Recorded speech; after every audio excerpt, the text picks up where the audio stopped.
क्या आपने कभी सोचा है कि श्रावण मास में आने वाले मंगलवारों का अपना एक अलग ही आध्यात्मिक महत्व क्यों होता है? श्रावण का महीना वर्ष का सबसे पावन और भक्तिभाव से भरा समय। यही वो समय है जब हर मंगलवार देवी पार्वती के मंगल स्वरूप मंगला गौरी की आराधना की जाती है। यह व्रत विशेष रूप से नवविवाहित स्त्रियों द्वारा अपने वैवाहिक जीवन की सुख समृद्धि, अखंड सौभाग्य और पति की दीर्घायु के लिए किया जाता है। मान्यता है कि इस व्रत को करने से स्त्री को वैसा ही सौभाग्य प्राप्त होता है जैसा माता पार्वती को शिवजी के रूप में प्राप्त हुआ। श्रावण मास में जितने भी मंगलवार आए उनमें रखे गए व्रत गौरी व्रत कहलाते हैं। यह व्रत मंगलवार को रखे जाने के कारण मंगला गौरी व्रत कहलाते हैं। विधान: प्रातः नहा धोकर एक चौकी पर सफेद लाल कपड़ा बिछाना चाहिए। सफेद कपड़े पर चावल से 9 ग्रह बनाते हैं तथा लाल कपड़े पर गेहूं से षोडश माता बनाते हैं। चौकी के एक तरफ चावल व फूल रखकर गणेश जी की स्थापना की जाती है। दूसरी तरफ गेहूं रखकर कलश स्थापित करते हैं। कलश में जल रखते हैं। आटा का चौमुखी दीपक बनाकर 16-16 तार की 4 बत्तियां डालकर जलाते हैं। सबसे पहले गणेश जी का पूजन करते हैं। पूजन करके जल, रोली, मौली, चंदन, सिंदूर, सुपारी, लौंग, पान, चावल, फूल, इलायची, बेलपत्र, फल, मेवा और दक्षिणा चढ़ाते हैं।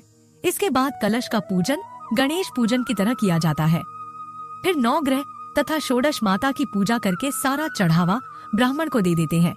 इसके बाद मिट्टी की मंगला गौरी बनाकर उन्हें जल, दूध, दही आदि से स्नान करवाकर वस्त्र पहनाकर रोली, चंदन, सिंदूर, मेहंदी व काजल लगाते हैं। 16 प्रकार के फूल पत्ते माला चढ़ाते हैं। 5 प्रकार के 16-16 मेवा, सुपारी, लौंग, मेहंदी, शीशा, कंघी व चूड़ियां चढ़ाते हैं। कथा सुनकर सासू जी के पांव छूकर एक समय एक अन्न खाने का विधान है। अगले दिन मंगला गौरी का विसर्जन करने के बाद भोजन करते हैं। उद्यापन विधि: श्रावण माह के मंगलवारों का व्रत करके बाद इसका उद्यापन करना चाहिए। उद्यापन में खाना वर्जित है। मेहंदी लगाकर पूजा करनी चाहिए। पूजा 4 ब्राह्मणों से करानी चाहिए। एक चौकी के 4 कोनों पर केले के 4 थंब लगाकर मंडप पर एक ओढ़नी बांधनी चाहिए।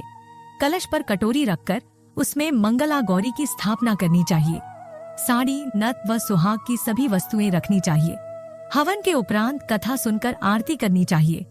चांदी के बर्तन में आटे के 16 लड्डू, रुपया व साड़ी सासू जी को देकर उनके पैर छूने चाहिए। पूजा कराने वाले पंडितों को भी भोजन कराकर धोती व अंगोछा देना चाहिए।